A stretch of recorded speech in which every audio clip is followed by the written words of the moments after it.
Hello my dear friends, hi, मैं सैयद साद आप सबको वेलकम करता हूं on my YouTube channel Rosh study. तो प्रीवियस चैप्टर में हमने डिस्कस किया था कि यूरोप में between first world war and second world war क्या कंडीशंस अराइज हुई, क्या कंडीशंस वहां पर डेवलप हुई।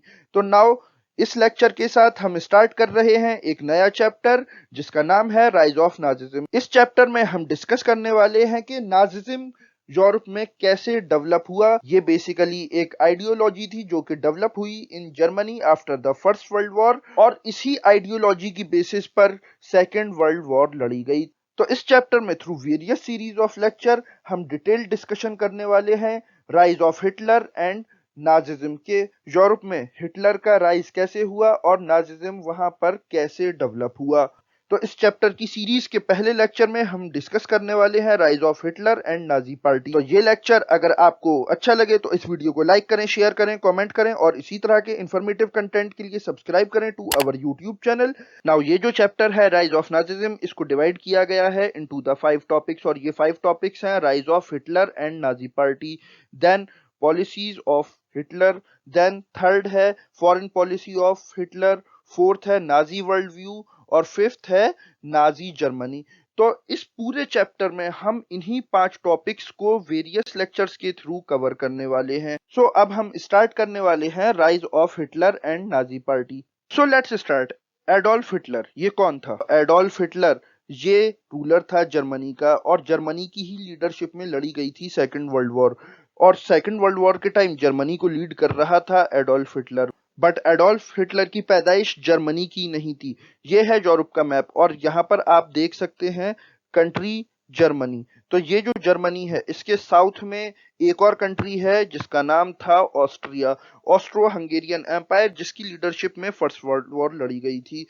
तो जो हिटलर था उसकी पैदाइश हुई थी in the Austria in the year 1889, और हिटलर की पैदाइश एक बहुत ही गरीब घराने में, एक बहुत ही गरीब फैमिली में हुई। तो जब फर्स्ट वर्ल्ड वॉर के दौरान ट्रिपल अलायंस और ट्रिपल एंटेंटे ग्रुप आपस में लड़ रहे थे, तो ट्रिपल अलायंस इसी ग्रुप की तरफ से हिटलर ने भी वॉर में पार्टिसिपेट किया, और कॉर्पोरल के रैंक पर आर्मी में इसने सर्व किया, जहां पर के हिटलर ने अपनी बहादुरी के लिए मेडल भी जीता।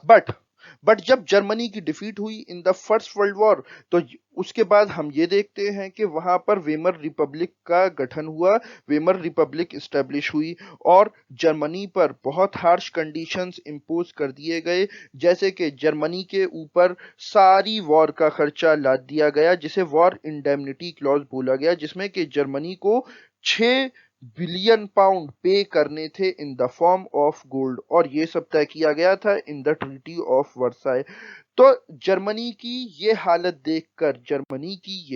देखकर हिटलर बहुत ज्यादा गुस्सा था। So the next step is formation and rise of Nazi party.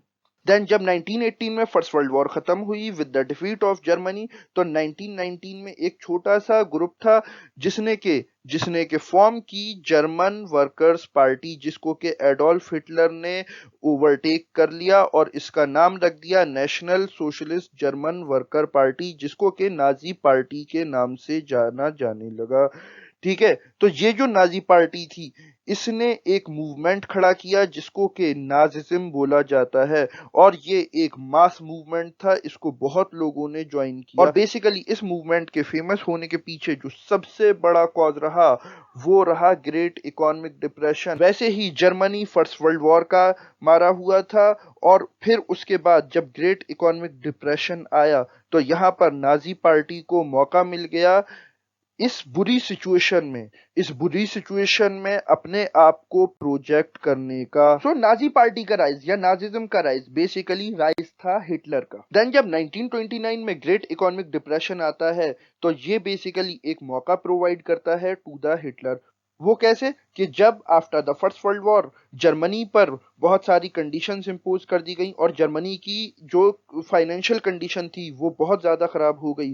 तो वहाँ पर उससे ख़तरा ये हुआ कि जर्मनी में कहीं बहुत ज़्यादा हालात ना बिगड़ जाएं, लोग भूखे ना मरने लगें। तो इसको देखते हुए यूएस ने कुछ शॉर्ट टर्म लोन्स प्रोवाइड किए टू द जर्मनी, ताकि वो अपनी इकोनॉमी को रिवाइव करा सकें और इंडस्ट्रीज को ओपन करें, उन्हें चलाएं, लोगों को काम दें और वहां के हालात सुधारें। बट जब 1929 में ग्रेट इकोनॉमिक डिप्रेशन आया, तो हम ये देखते हैं कि जो शॉर्ट टर्म लोन्स यूएस ने जर्मनी को दिए थे उनकी इकोनॉमी को बेहतर करने के लिए, वो उन्होंने उनसे वापस मांग लिए, वापस ले लिए, जिससे कि जर्मनी की कंडीशन बहुत ज्यादा बिगड़ गई और इस चीज ने मौका प्रोवाइड किया हिटलर को।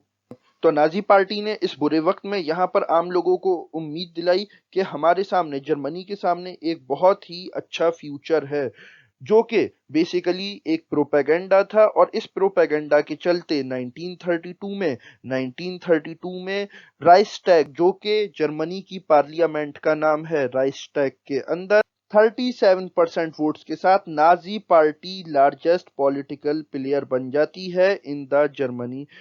अच्छा, हिटलर वैसे ही एक बहुत ही इन्फ्लुएंशियल स्पीकर था। वैसे भी हिटलर की फायरी स्पीचेस बहुत ज़्यादा मशहूर हैं, बहुत ज़्यादा फेमस हैं। तो हिटलर ने यहाँ पर जर्मनी के लोगों को ये यकीन दिलाया कि हम एक स्ट्रॉन्ग नेशन बिल्ड करेंगे, और जो फर्स्ट वर्ल्ड वॉर में ट्रीटी ऑफ वर्साई में जर्मनी के साथ इनजस्टिस किया गया है उसको भी रिवर्स करेंगे और जर्मनी की डिग्निटी को रिस्टोर करेंगे।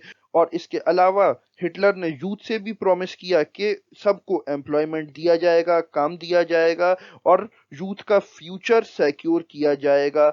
और जर्मनी से बाहर जितनी भी कॉन्स्पिरेसीज चल रही हैं उन सब को खत्म कर दिया जाएगा। अच्छा, हिटलर एक बात को बहुत अच्छे तरीके से समझ चुका था, और वो था सिग्निफिकेंस ऑफ रिचुअल्स, यानी कि जो रिवाज थे, जो रस्मो रिवाज थे, उनका सिग्निफिकेंस। तो यहाँ पर बेसिकली हिटलर ने अपने लोगों से कहा कि जो तुम्हारा वे ऑफ लाइफ है, तुम्हारे रस्मो रिवाज हैं, ये दुनिया में सबसे ज्यादा बेहतरीन है, क्योंकि तुम दुनिया की सबसे ज्यादा आला नस्ल में से हो। और इसी को लेकर उसने लोगों को एक बहुत बड़े पैमाने पर मोबिलाइज किया। तो नाजी पार्टी ने लोगों को मोबिलाइज करने के लिए ऑर्गेनाइज की पब्लिक रैलीज, पब्लिक मीटिंग्स, जहां पर के उन्होंने डिमोस्ट्रेट किया लोगों को, दुनिया को, कि हिटलर को दुनिया सपोर्ट करती है। और जो हिटलर का रेड बैनर था और जो नाजी सैल्यूट था उसको भी काफी ज्यादा रेस्पेक्ट मिलने लगी। और फिर ये भी देखा जाने लगा कि जब कभी भी हिटलर की स्पीच होती थी उसके बाद लोग बहुत देर तक उसके लिए तालियां बजाते रहते थे। तो इस सब स्पेक्टेकुलर डिमॉन्स्ट्रेशन की वजह से हम ये देखते हैं कि जो नाजी का प्रोपेगेंडा था वो काफी हद तक कामयाब रहा। उसने एडोल्फ हिटलर को प्रोजेक्ट किया बुरे वक्त में एक मसीहा के तौर पर। नाउ इस लेक्चर में हम डिस्कस करने वाले हैं हिटलर की पॉलिसीज और उसके मेजर्स के बारे में, और साथ ही साथ डिस्कस करेंगे हिटलर की फॉरेन पॉलिसी के भी बारे में। So let's start. Now previous lecture के एंड में हमने डिस्कस किया था कि जो हिटलर की नाजी पार्टी थी वो 1932 में 37% वोट शेयर के साथ जर्मनी की सबसे बड़ी पार्टी बनकर उभरती है। और फिर उसके बाद 1933 में प्रेसिडेंट हिंडनबर्ग जो थे, जो कि जर्मनी के प्रेसिडेंट थे, वो यहाँ पर चांसलरशिप ऑफर कर देते हैं टू द हिटलर। और 1933 में हिटलर जर्मनी का पहली बार चांसलर बन जाता है और वो पावर में आ जाता है। देन जब 1933 में हिटलर पावर में आ गया इन द जर्मनी, तो 28 फरवरी 1933 को उसने एक लॉ पास किया जिसे द फायर डिक्री के नाम से जाना जाता है। और इस लॉ के अकॉर्डिंग जो भी डेमोक्रेसी के स्ट्रक्चर्स थे उन सब को डिसमेंटल कर दिया गया, खत्म कर दिया गया, तोड़ दिया गया। और हम ये देखते हैं कि जो वेमर रिपब्लिक स्टैब्लिश हुई थी after the first world war, और उसने जो सिविक राइट्स लोगों को गारंटी किए थे वो सब भी यहाँ पर सस्पेंड कर दिए गए। Freedom of speech, freedom of press, freedom of assembly. Hitler ने यहाँ पर ये सारे राइट्स जर्मनी के अंदर खत्म करके रख दिए। देन इसके बाद हम ये देखते हैं कि हिटलर ने अब नंबर पे लिया अपने दुश्मनों को, जिसमें कि ज्यादातर थे कम्युनिस्ट। तो जो हिटलर के कम्युनिस्ट दुश्मन थे उसने उन सब को उठाकर बंद कर दिया इनटू द कंसंट्रेशन कैंप्स। तो ये कंसंट्रेशन कैंप्स क्या थे? कंसंट्रेशन कैंप्स बेसिकली जेल थी, बल्कि मैं ये कहूंगा कि ये जेल से भी ज्यादा बदतर चीज थी, बिकॉज यहाँ पर जिसको भी लाया जाता था फिर वो यहाँ से मरने के बाद ही निकलता था।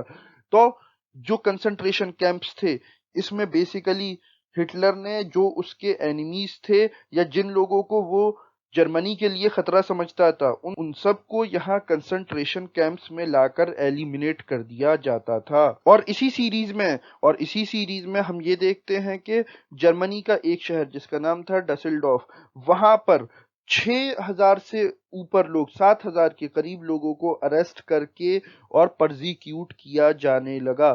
फिर 3 मार्च 1933 को एक और एक्ट पास किया गया जिसका नाम था एनेबलिंग एक्ट, और ये एक्ट जो था इसने जर्मनी के अंदर डिक्टेटरशिप को इस्टेब्लिश पूरी तरीके से कर दिया। तो जो एनेबलिंग एक्ट था इसने क्या किया, जो जर्मन पार्लियामेंट थी उसको भी साइडलाइन कर दिया। और ये आपके स्क्रीन पर प्रेजेंट है जर्मन पार्लियामेंट का एक बहुत ही खूबसूरत स्नैप। तो जो एनेबलिंग एक्ट था इसने क्या किया, इसने सारी पार्टीज पर बैन लगा दिया सिवाय नाजी पार्टी या जो उसकी एफिलिएटेड यूनियंस थे उनको छोड़कर। फिर यहाँ पर जो एनेबलिंग एक्ट था उसने पूरे तरीके से एक कंट्रोल इस्टेब्लिश कर दिया over the economy, media, army, judiciary of the Nazi party and Hitler. Then German society को ट्रांसफॉर्म और कंट्रोल करने के लिए हिटलर ने और नाजी पार्टी ने यहाँ पर क्रिएट किया एक स्पेशल सर्विलियंस सिस्टम। इसके बारे में ऐसा कहा जाता है कि उस टाइम पर जहां भी, जिन घरों में भी रेडियो थे, तो जो नाजी पार्टी की गवर्नमेंट थी उसकी तरफ से ये साफ और बहुत ही सख्त ऑर्डर थे कि आप अपने घर का रेडियो बंद नहीं कर सकते हैं, आपका रेडियो हर वक्त 24 घंटे ऑन रहना चाहिए। देन इसके अलावा हम ये देखते हैं कि जो पुलिस थी उसके अलावा भी एक सिक्योरिटी फोर्स बनाई गई जिसका यूनिफॉर्म ग्रीन था। और ये जो न्यूली ऑर्गेनाइज्ड फोर्स थी इसको काफी ज्यादा पावर दी गई। और ये जो न्यूली ऑर्गेनाइज्ड फोर्स थी ये लोगों को डिटेन कर कर टॉर्चर करने के लिए, राउंड अप करने के लिए और उनको फाइनली कंसंट्रेशन कैंप्स में भेजने के लिए बिल्कुल एम्पावर्ड थी, उसको फुल राइट्स दिए गए थे। और ये फोर्स लोगों को डिपोर्ट भी कर सकती थी, किसी की प्रॉपर्टी भी छीन सकती थी without any legal procedure. Then Germany की पॉलिसी में, हिटलर की लीडरशिप में एक बहुत बड़ा चेंज जो हमें नोट करने को मिलता है वो ये कि हिटलर ने 8 लाख की आर्मी खड़ी कर दी थी, जबकि ट्रीटी ऑफ वर्साई में जो कि after the first world war की गई थी जर्मनी की हार के बाद इन द फ्रांस, वहां पर जर्मनी ने इस बात पे अग्री किया था कि अब जर्मनी 1 लाख की फौज से ज्यादा फौज नहीं रखेगा। बट ये बेसिकली एक हिस्सा था हिटलर की जो कैंपेन थी उसका।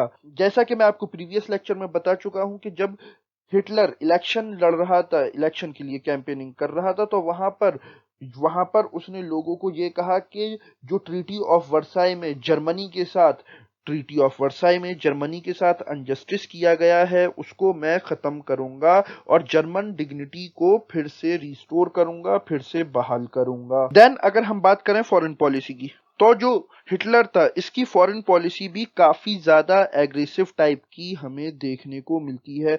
सबसे पहले तो 1933 में जब हिटलर पावर में आया तो इसने लीग ऑफ नेशंस, जैसे कि आज यूनाइटेड नेशंस है ऐसे ही उस टाइम पर लीग ऑफ नेशंस थी जो कि फॉर्म हुई थी after the first world war. और इसका बेसिकली काम क्या था, इसका काम था फिर से कोई फर्स्ट वर्ल्ड वॉर की तरह की बड़ी वॉर को रोकना, जो कि 1939 में हम ये देखते हैं जिसमें ये पूरी तरीके से नाकाम हो जाती है और सेकेंड वर्ल्ड वॉर छिड़ जाती है। तो जो लीग ऑफ नेशंस थी, हिटलर ने यहाँ पर सबसे पहले जर्मनी को लीग ऑफ नेशंस से बाहर निकाल लिया। देन 1936 में जो राइनलैंड है, जैसा कि आप इस मैप पर देख सकते हैं, ये है आपका जर्मनी। और इसमें ये जो एरिया आप देख रहे हैं ये जो बेल्जियम और ये पूरा फ्रांस से जो बॉर्डर करता हुआ एरिया है, ये कहलाता है राइनलैंड। तो 1936 में राइनलैंड को हिटलर ने रीऑक्युपाई कर लिया। तो जब ये सब चल रहा था और हिटलर ने वॉर को चूज किया एक वेपन के तौर पर जर्मनी की इकोनॉमिक क्राइसिस दूर करने के लिए, तो यहाँ पर हम ये देखते हैं कि हिटलर के फाइनेंस मिनिस्टर स्कॉट, उन्होंने हिटलर को एडवाइस किया कि वो ये सब ना करें और जर्मनी को जंग की तरफ ना धकेलें। देन राइनलैंड को ऑक्युपाई करने के बाद हिटलर ने एक स्लोगन दिया, one people one empire one leader. ये स्लोगन बेसिकली इशारा कर रहा था हिटलर के नए एक्सपेंशन प्लान की तरफ, जो कि था साउथ में जो ऑस्ट्रिया कंट्री आप इस मैप पर देख रहे हैं। तो जो ऑस्ट्रिया था, यहाँ पर ये स्लोगन दिया गया था ऑस्ट्रिया के लिए, ताकि जर्मनी और ऑस्ट्रिया को इंटीग्रेट करके एक सिंगल यूनिट बनाया जा सके। बट जो ट्रीटी ऑफ वर्साई हुई थी, उसका एक बहुत इम्पोर्टेंट क्लॉज ये भी था कि जर्मनी अब ऑस्ट्रिया पे हमला नहीं करेगा और उसको किसी भी तरीके से ऑक्युपाई नहीं करेगा। बट 1938 में हिटलर ने यहाँ पर ऑस्ट्रिया को भी ऑक्युपाई कर लिया, जो कि एक सीवियर वायलेशन था of the treaty of Versailles.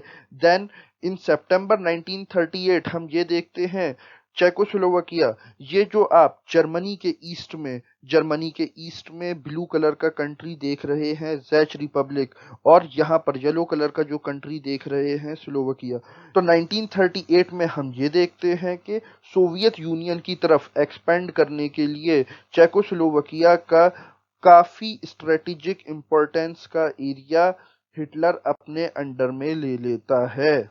और मार्च 1939 आते आते हम ये देखते हैं कि जर्मनी पूरी तरीके से अपने ईस्ट में चेकोस्लोवाकिया को भी ऑक्युपाई कर लेता है। अच्छा, जब ये सब थ्रेट चल रहा था, तो इस सब थ्रेट को फेस करने के बजाय जो वेस्टर्न कंट्रीज थे, जैसे कि फ्रांस, ब्रिटेन, ये सब क्या कर रहे थे? तो ये मैं आपको बताता चलूं कि जैसे कि ग्रेट ब्रिटेन के जो पीएम थे, जिनका नाम था नेविल चैम्बरलेन, और उनके जो फ्रेंच काउंटर पार्ट थे, जिनका नाम था एडोल्ड डाल्डियर। तो यहाँ पर ब्रिटेन और फ्रांस के पीएम ने अपनी कंसेंट शो कर दी कि ठीक है, आपने चेकोस्लोवाकिया को कब्जा कर लिया, कोई बात नहीं, हम इस चीज पर अग्री करते हैं। और जो भी जर्मनी के टर्म्स एंड कंडीशंस थे, उनको चुपचाप इन्होंने मान लिया। तो वैसे आपने नोट की एक बात कि जो ब्रिटेन था, वैसे तो ये उस टाइम पर 1939 में, बिकॉज इंडिया ब्रिटिश की कॉलोनी था, तो ये यहाँ पर कितना इंडियंस पे जुल्म कर रहे थे। बट वहां पर हिटलर को पूरी छूट दे रखी थी कि वो पूरे यूरोप में जो चाहे करता फिरे।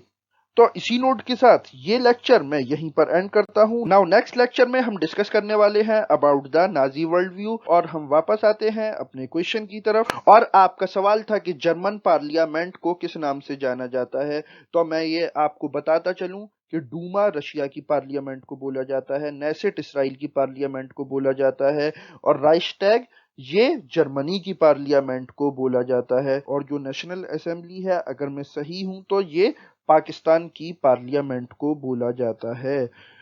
तो ये वीडियो मैं यहीं पर एंड करता हूं। अगर ये लेक्चर आपको अच्छा लगा हो तो इस वीडियो को लाइक करें, शेयर करें, कमेंट करें, और इसी तरह के इंफॉर्मेटिव कंटेंट के लिए हमारे यूट्यूब चैनल को सब्सक्राइब करें। Now I am Syed Saad signing off. Okay, bye.